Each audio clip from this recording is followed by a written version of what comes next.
الحمدللہ رب العالمین والصلاة والسلام علی اشرف الانبیاء والمرسلین وعلی آلہ واصحابہ اجمعین الی یوم الدین اما بعد۔ السلام علیکم ورحمۃ اللہ وبرکاتہ۔ محترم ناظرین کرام، آپ دیکھ رہے ہیں اصلاح معاشرہ حاذق شہزاد یوٹیوب چینل۔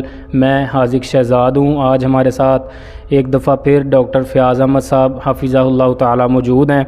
آج کے ٹوٹل جو ہے وہ 16 سوالات ہیں جو ہم آج ڈسکس کریں گے، تو بلا تاخیر ہم اپنے سوالات کا آغاز کرتے ہیں۔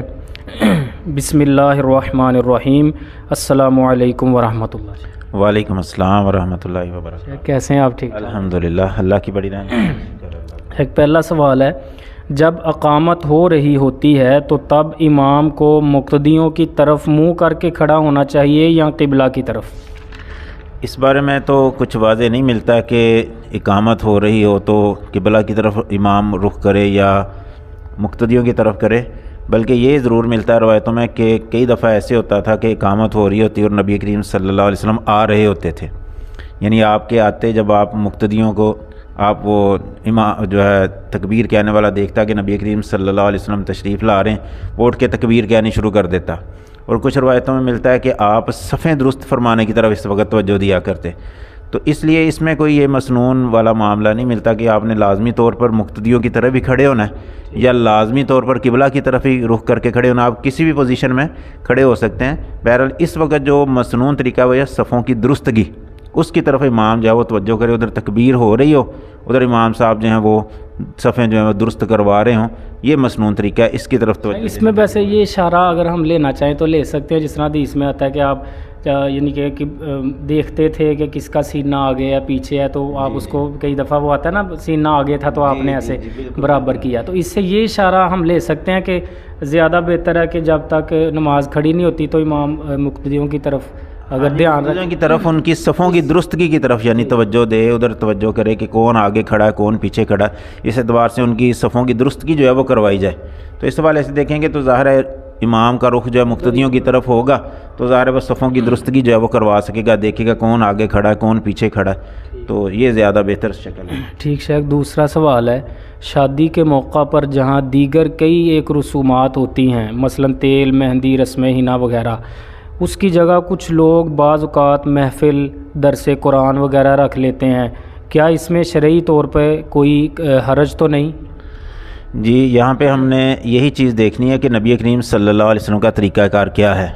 اگر دیکھیں دیگر فضول رسم و رواج نہیں ہیں جو آج ہمارے معاشرے میں پائے جاتے ہیں، تو یہ بھی نہیں ہمیں ملتا کہ شادی کے عین موقع پہ وہاں پہ درس کا پروگرام نبی کریم صلی اللہ علیہ وسلم نے یا صحابہ کرام نے رکھا ہو، تو اس کی درس کی جو ہے تبلیغ کی اہمیت اپنی جگہ پہ مسلم ہے، لیکن اس شادی کے موقع پہ کہ ہم درس کا اہتمام کریں لازمی طور پر اس کو شادی کا حصہ بنا کے، یہ شرعاً سنت سے ایسا نہیں ہے۔ شاید جس نے یہ پوچھا تھا نا، اس کا کہنا یہ تھا کہ چلو ایک مقام ہوتا ہے کہ لوگ رشتہ دار اکٹھے ہیں سارے، تو دیگر بھی تو فضولیات لوگ کرتے ہیں، یعنی کہ کوئی تیل مہندی، اس پہ پھر وہ میوزک، یہ وہ شرلیاں پٹاخے، تو اگر اس طرف تھوڑا سا دھیان کر لے، چلو ان چیزوں سے بھی بندہ بچ جائے اور ایک جو ہے نا وہ واضح نصیحت کا کوئی ماحول قائم ہو جائے، تو وہ پوچھ رہے تھے اس میں مطلب کہ اصل میں بات یہاں پہ یہی ہے کہ اس موقع پہ نبی کریم صلی اللہ علیہ وسلم کی سنت سے یہ چیز ثابت نہیں ہے، کیونکہ ہم نے ہر اپنے کام میں دیکھنا کہ نبی کریم صلی اللہ علیہ وسلم کا اس موقع پہ طریقہ کار کیا ہے۔ تو نکاح کا موقع ہے یا اس طرح کا شادی کا موقع ہے، اس موقع پہ نبی کریم صلی اللہ علیہ وسلم سے اس طرح واضح و نصیحت جو ہے وہ ثابت نہیں، بلکہ آپ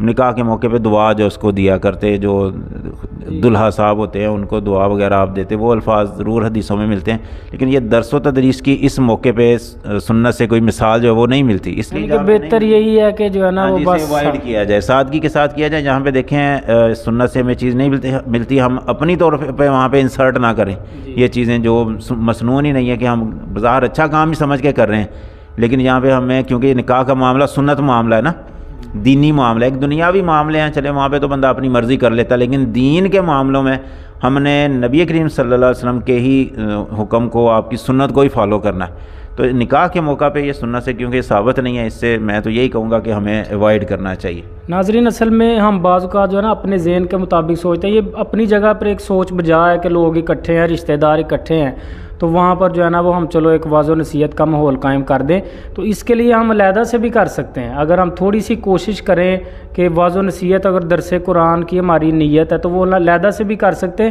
بہرحال بہتری یہی ہے کہ ہم اپنا جو بھی معاملہ کرنا ہے وہ بعین سنت رسول صلی اللہ علیہ وسلم کے مطابق کریں، شادی کے موقع پہ نہ کریں، آگے پیچھے کوئی اہتمام درس و تدریس کا وہ کر لیں، بالکل کوئی۔ ٹھیک ہے۔ تیسرا سوال ہے، ایک عالم سے سنا ہے کہ شرعی ناراضگی لمبا عرصہ بھی رکھی جا سکتی ہے، اور وہ جو حدیث ہے جس کا مفہوم ہے کہ 3 دن سے زیادہ ناراض رہنا ناجائز ہے، وہ دنیاوی ناراضگی ہے، کیا یہ بات صحیح ہے؟ اور کسی شرعی وجہ سے زیادہ عرصہ بھی ناراضگی رکھی جا سکتی ہے؟ جی بالکل، یہ پچھلے بھی ہمارے جو سیشن میں نا یہ سوال ہوا تھا، وہاں پہ بھی اس کی وضاحت ہوئی تھی۔ جہاں پہ شرعی معاملہ ہوتا ہے نا وہاں پہ اس میں وسعت پائی جاتی ہے۔ جس طرح وہ دیکھیں مشہور واقعہ ہے جنگ تبوک میں نا 3 صحابی جو ہے وہ رہ گئے تھے پیچھے، اب نبی کریم صلی اللہ علیہ وسلم نے ان سے بائیکاٹ کیا، صحابہ کرام میں بھی بائیکاٹ کیا۔ اب یہاں پہ ہمارے سامنے سمپل مثال ہے کہ وہاں پہ ایک شرعی معاملہ تھا، انہوں نے نافرمانی کی تھی، پیچھے رہ گئے، کتنے دن تک وہ، اب 3 دن سے زیادہ تک وہ معاملہ رہا ہے۔ تو یہاں پہ صورتحال جب کوئی شرعی معاملہ آ جاتا ہے، ہم اس کی وجہ سے کسی کے ساتھ ناراضگی رکھتے ہیں، پھر اس میں کوئی حرج نہیں جب تک وہ بندہ درست نہیں ہو جاتا۔ مثال کے طور پہ ہم کہتے ہیں جب تک تم نے نماز نہیں نہ پڑھنی میں نے نہیں تم سے بولنا، اب جب تو وہ نماز پڑھنی شروع کر دے پھر اس کے ساتھ بولیں۔ یہ تو شاید میں سمجھتا ہوں کہ ایسا کرنا چاہیے، اس میں نہیں کرتے۔ دنیاویوں نے مینوں اپنی بیٹی دا رشتہ نہیں دیتا تھا، اور مرنا جینا ختم، اس نے منگنی پہ نہیں بلایا مرنا۔ اور جو شرعی طور پر جہاں پہ ہمارے ایمان کا تقاضا ہے وہ شاید وہ بھی آتا ہے نا کہ جو ہے نا وہ جو بندہ اللہ کے لیے کسی سے دوستی رکھتا ہے، اللہ کے لیے ناراضگی رکھتا ہے، تو اس نے ایمان کی مٹھاس پا لی۔ بالکل، یہ دیکھیں اس موقع پہ بڑی بہترین مثال ہے اس حدیث کی کہ اللہ کے لیے محبت رکھنی اور اللہ ہی کے لیے بغض رکھنا۔ تو یہاں پہ بھی ہمارا اللہ کے لیے معاملہ ہے کہ یہ بندہ اللہ کی نافرمانی کر رہا ہے، مخالفت اللہ کے حکم کی کر رہا ہے، اس لیے ہم اس سے قطع تعلقی کر رہے ہیں، اس میں وہ مجرم ٹھہرایا جا رہا ہے۔ حدیث مبارکہ کی بروح سے آپ نے فرمایا نا وہ بندہ جس کی بدزبانی کی وجہ سے لوگ اس سے ملنا چھوڑ دیں وہ اللہ کے نزدیک بدترین بندہ ہے۔ اب یہاں پہ دیکھیں جو چھوڑنے والا اس سے 3 دن سے زیادہ تعلق قطع کرنے والا وہ مجرم نہیں گردانا جا رہا، مجرم وہ گردانا جا رہا ہے جو بدزبانی کی وجہ سے، بد اخلاقی کی وجہ سے۔ اب ایسے ہمارے سامنے معاشرے میں جو مثالیں ملتی ہیں، لوگ بدزبان ہوتے ہیں، بدتمیزی کا مظاہرہ کرتے ہیں، دوسرا آٹومیٹیکلی پیچھے ہٹتا ہے۔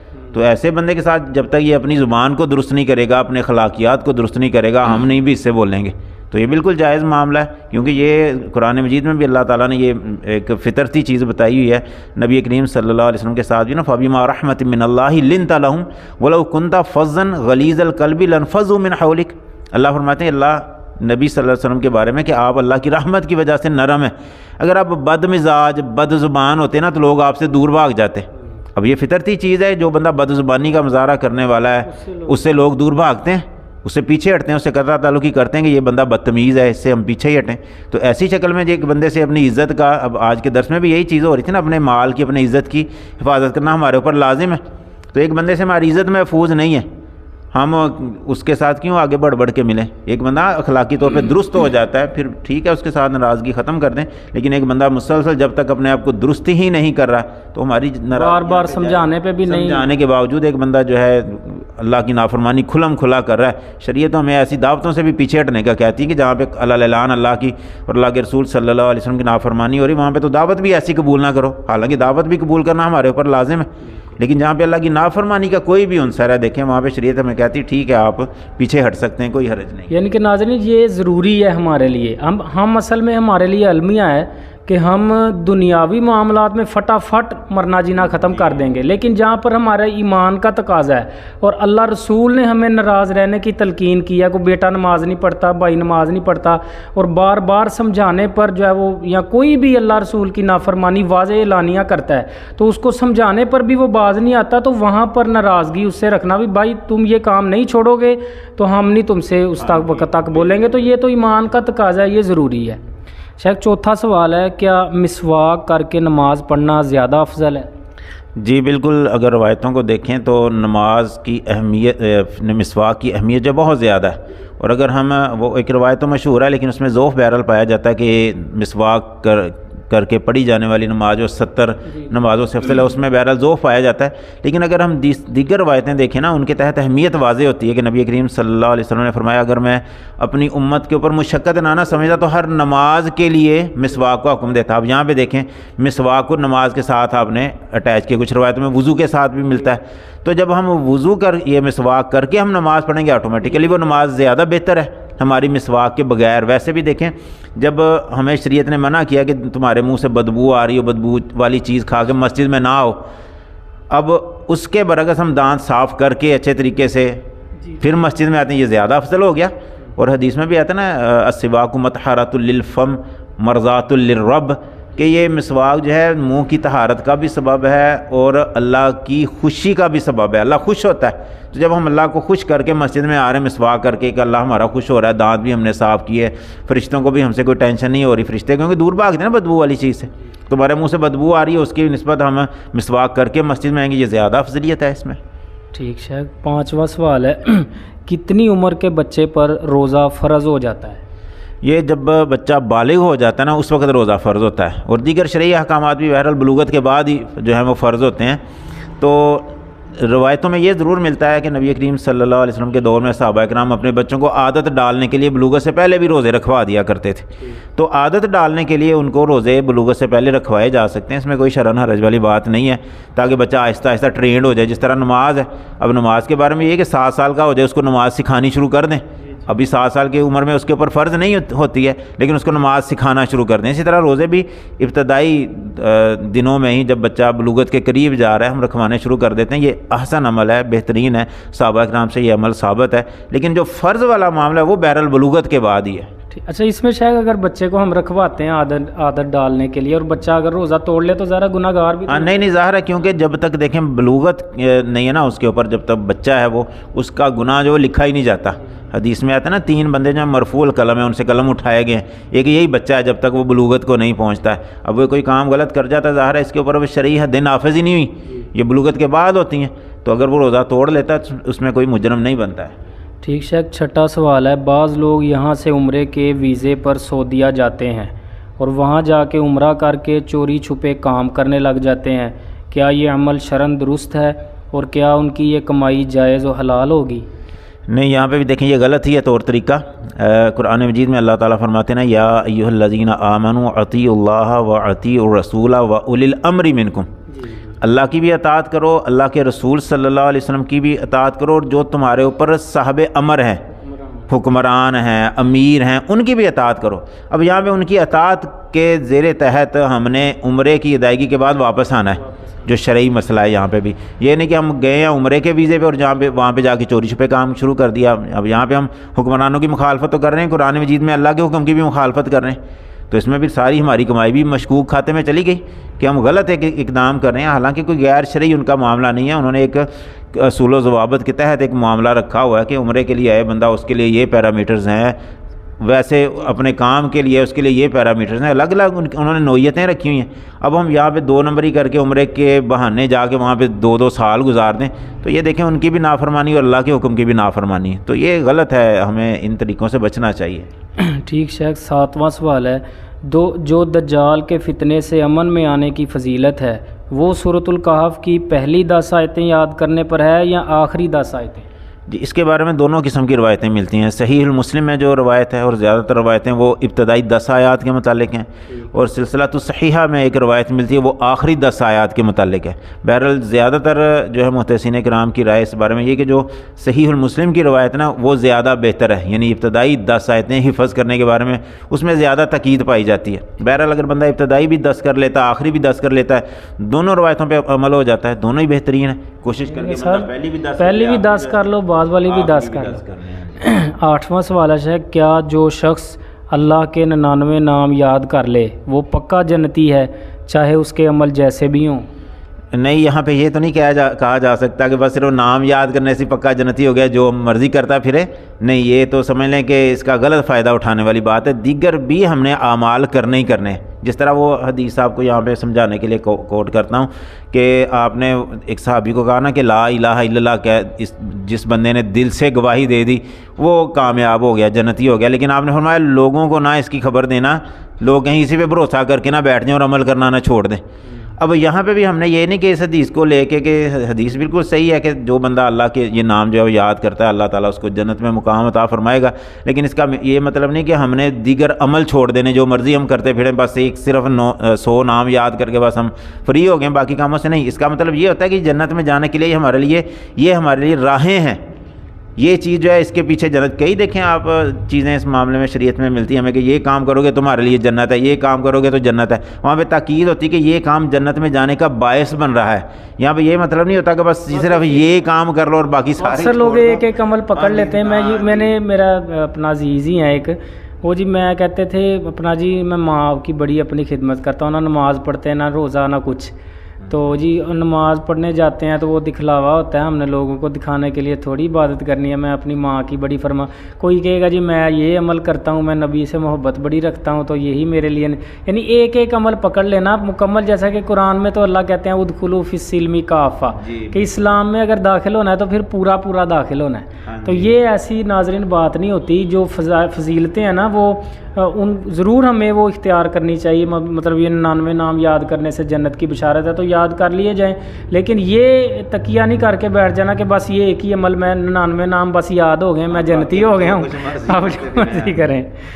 9واں سوال ہے شیخ، کچھ علماء کہتے ہیں کہ شعبان کی 15ویں رات بہت ہی فضیلت والی رات ہے، اس میں خوب عبادت کرنی چاہیے، اور کچھ علماء کہتے ہیں کہ اس رات عبادت کرنا جائز نہیں ہے، قرآن و حدیث کی روشنی میں صحیح بات کیا ہے؟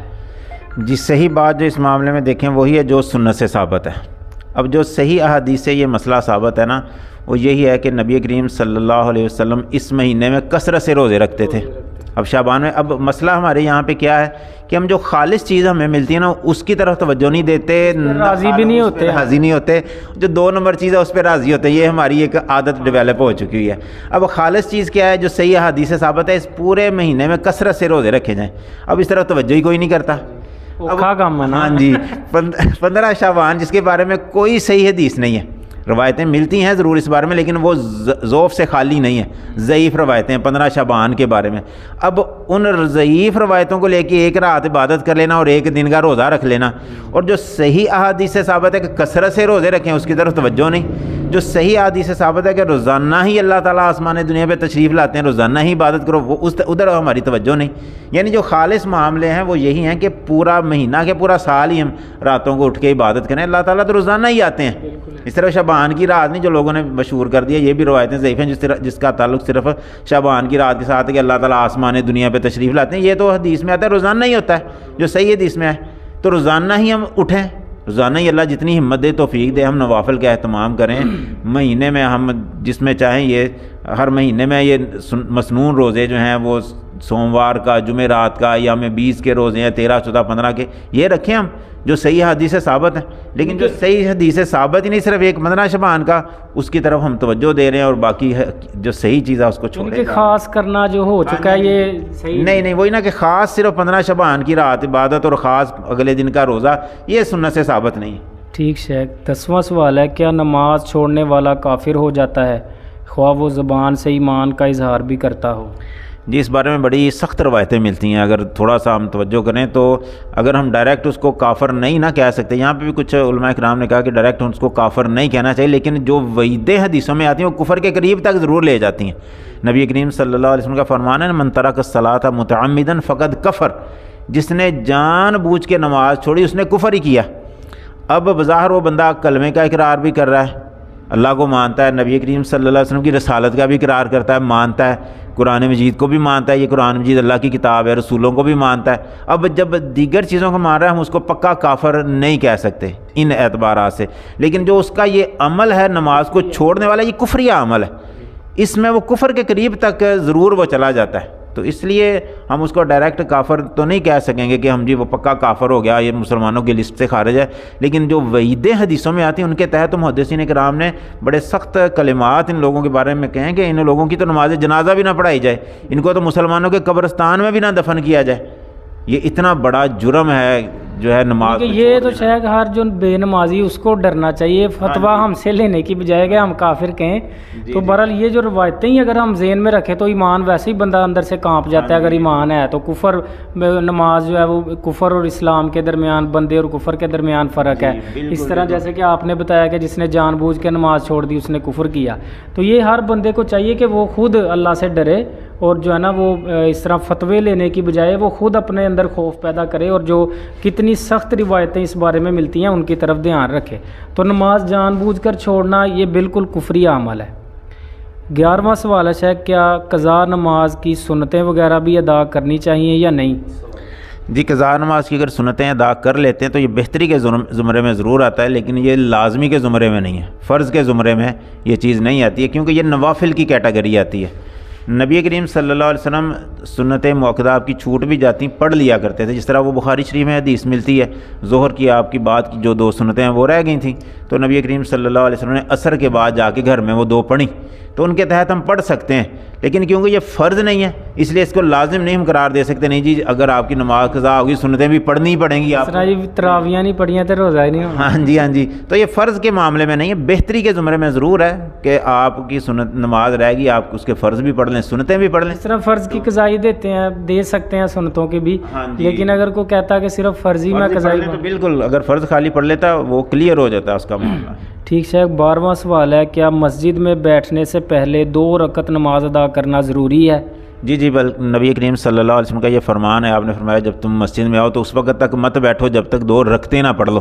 بلکہ یہ تو وہ جمعہ کے بارے میں بھی حدیث آتی ہے نا، آپ جمعہ کا خطبہ دے رہے تھے، ایک بندہ باہر سے آیا اور آ کے وہ بیٹھ جاتا ہے، آپ نے اس کو بھی کہا پہلے اٹھو 2 رکعتیں پڑھو پھر بیٹھنا. تو اس لیے یہ لازمی کے زمرے میں ہی آتا ہے، بندہ جب مسجد میں آئے ٹائم ہے تو وہ 2 رکعتیں پڑھ کے بیٹھے. ہاں دیگر اس نے نماز فرض کریں پڑھنی ہے، فجر کی 2 سنتیں ہیں فرض کریں گھر سے نہیں پڑھ کے آیا تو وہ آ کے مسجد میں 2 سنتیں پڑھ لیتا. اب ٹائم اتنا سا ہی ہے 5-1 منٹ سے، یعنی کہ پھر الگ سے پڑھنے کی ضرورت نہیں ہے. وہ یہی جو نماز پڑھ لیتا ہے وہ اسی میں ایڈجسٹ جو ہے وہ ہو جاتی ہے. اس طرح ظہر سے پہلے بندہ آتا ہے 4 سنتیں پڑھنے کا ٹائم، وہ 4 سنتیں پڑھ لیتا ہے، وہ پھر الگ سے 2 رکعتیں پڑھنے کی ضرورت نہیں رہ جاتی. یہی ان کے قائم مقام ہو جاتی ہے. اس روایت کا یہ مطلب ہم سمجھیں کہ یعنی کہ بغیر کچھ نماز پڑھے بندہ آ کے سیدھا بیٹھنا. ہاں جی اگر سنتیں پڑھ لی ہیں تو وہ آٹومیٹکلی اس کا وہ تحیۃ المسجد بھی بیچ میں ہو گیا. ہاں جی بالکل ٹھیک شیخ. 13واں سوال ہے، کیا والدین زندگی میں اپنی ساری جائیداد بچوں میں تقسیم کر سکتے ہیں؟ جی یہاں پہ ان کی رضامندی پہ یہ ڈپینڈ کرتا ہے، ورنہ یہ لازمی والا امر نہیں ہے. یہاں پہ جو اولاد اپنے والدین کو مجبور کرتی ہے نا، یہ غلط ہے شرعی طور پر کہ جی ابا جی آپ اپنی زندگی میں تقسیم کرتے ہیں. بعض شاید یہ ذہن ہوتا ہے کہ ہمارے مرنے کے بعد بچے لڑتے نہ رہیں آپس میں، تو اکثر یہی جو ہے نا. جی یہ ان کی ثواب دیدی پہ کریں تو ٹھیک ہے، لیکن ان کے اوپر پابندی نہیں ہے. یہاں پہ یہ دیکھیں پابندی نہیں ہے، کیونکہ وراثت جو ہوتی ہے یہ ہے مرنے کے بعد، زندگی میں وراثت نہیں ہوتی. کیونکہ دیکھیں یہاں پہ پیرامیٹرز بھی جو چینج ہو جاتے ہیں. کیسے کہ جب زندگی میں بندہ اپنی اولاد میں دے گا نا تو پھر برابری کی بنیاد میں سب میں دے گا، بیٹیوں کو بھی اور بیٹوں کو بھی. بیٹے کو اگر 1 لاکھ دیا بیٹی کو بھی 1 لاکھ ہی دینا پڑے گا. لیکن وراثت میں یہ ریشو نہیں ہے. وراثت میں کیا للذکر مثل حظ الانثیین، مرد کا حصہ 2 عورتوں کے برابر ہے. جب مرنے کے بعد اس کی وراثت تقسیم ہوگی پھر بیٹے کو 1,00,000 ملے گا تو بیٹی کو 50,000 ملے گا. فرق پڑ گیا. لیکن زندگی میں اپنے دے گا وہ کہ ہبا کی شکل ہوگی، وہ وراثتی شکل نہیں ہوگی. وہاں پہ پھر دونوں کو یہ 1-1 لاکھ روپیہ اس کو دینا پڑے گا. تو اس لیے یہاں پہ پابند نہیں اس کو کیا جا سکتا. اپنی مرضی سے وہ کہہ دے کہ چلیں بچے میرے جو ہیں لڑیں نہ آپس میں، بعد میں چلیں میں اپنی زندگی میں تقسیم کر دوں، یہ اس کی ثواب دیدی پہ ہے. لیکن اس کو پابند کیا جائے، اس کو فورس کیا جائے اس معاملے میں نہیں جی آپ کریں، یہ غلط ہے. یعنی کہ ظاہر ہے وہ اپنا مالک ہے اپنے مال کا، تو اگر وہ چاہے تو اپنی زندگی میں تقسیم کر سکتا ہے، لیکن اس میں جیسا کہ شیخ نے بتایا کہ پھر برابری کرنی ہے، پھر لڑکی لڑکے کا فرق نہیں رکھنا، پھر جتنا مطلب کہ ایکول سب کے اندر جو ہے وہ تقسیم کرنا ضروری ہے. 14واں سوال ہے شیخ، اگر اولاد نافرمان ہو، سرکش ہو، تو کیا والدین اپنی جائیداد کسی مدرسے کو یا کسی مسجد کو یا کسی اور غریب آدمی کو دے سکتے ہیں؟ نہیں، یہاں پہ یہ دیکھیں جو اللہ تعالیٰ نے حصے مقرر کیے ہوئے ہیں نا فراست کے اعتبار سے، ان میں سے ہم کسی کو محروم نہیں کر سکتے. یہ ہمارے جو عام اخبارات میں آتا ہے یہ میں نے بوجہ نافرمانی اپنے بیٹے کو آگ کر دی، یہ بالکل غلط ہے، بالکل غیر شرعی ہے. ہمارے پاس آگ کرنے کا اختیار ہے ہی نہیں جس کو اللہ تعالیٰ نے مقرر کر دیا ہے. بچہ خواہ کتنا بھی نافرمان ہو وہ ہماری جائیداد سے آگ نہیں ہو سکتا جب تک وہ کافر نہیں ہو جاتا.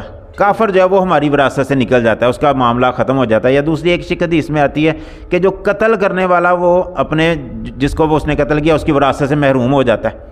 اگر تو اس نے قتل بھی نہیں کیا، وہ کافر بھی نہیں ہوا، محض نافرمانی اگر اس نے کیا، نافرمانی محض کرنے سے ہم اس کو آگ نہیں کر سکتے۔ ہم یہ نہیں کہہ سکتے ہم اپنا سارا مال مدرسے میں دے جائیں، بچوں کو آگ کر دیں۔ اس میں صرف ایک شک شریعت نے رکھی ہے دوسری جگہ پہ دینے کی، 1/3، یعنی پورے مال کے ہمارے 3 حصے کر لیے جائیں، اس میں ایک حصہ جو وہ وصیت کی مد میں ہم کسی باہر جگہ دے سکتے ہیں، وہ مدرسے میں دے دیں، کسی دوست و احباب میں سے کسی کو دے دیں جو غیر وارث ہوتے ہیں۔ وصیت بھی جو غیر وارثوں کے لیے ہوتی ہے، وارثوں کے لیے وصیت نہیں ہوتی۔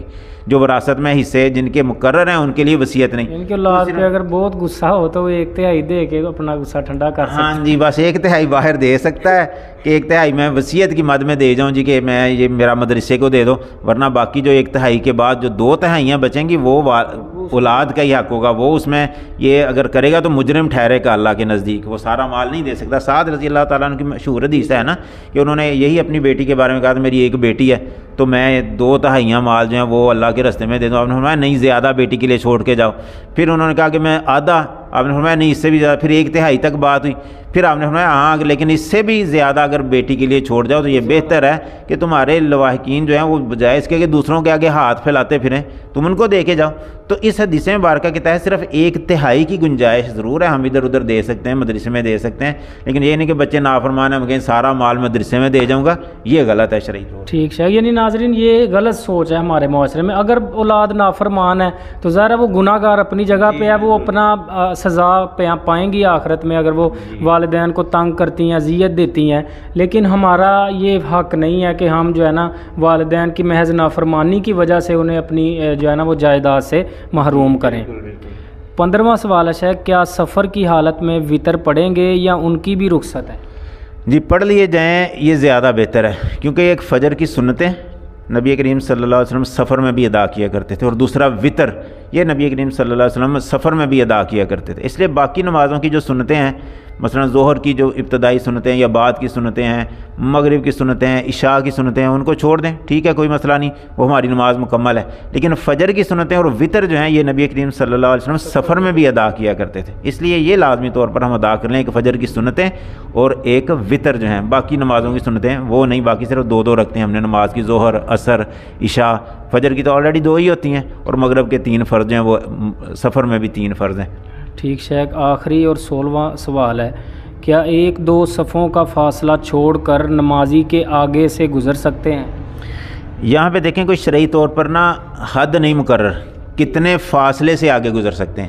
یہ حدیثوں میں ضرور ملتا ہے کہ آگے سے گزرنے کا گناہ بڑا سخت ہے، لیکن یہاں پہ حد نہیں کوئی شرعی طور پر مقرر کی گئی، جس کی وجہ سے اس مسئلے میں اختلاف پایا جاتا ہے۔ کچھ کا نقطہ نظر یہ ہے کہ جہاں تک سجدے کی حد ہے، بندے کی جگہ ہے، جہاں تک اس کا سجدے کا مقام ہے، اس سے آگے کوئی گزر بھی جائے تو خیر ہے، کیونکہ جو روایتوں میں آتا ہے کوئی آگے سے تمہارے گزرنا چاہے تو اس کو ہاتھ سے بھی روکو۔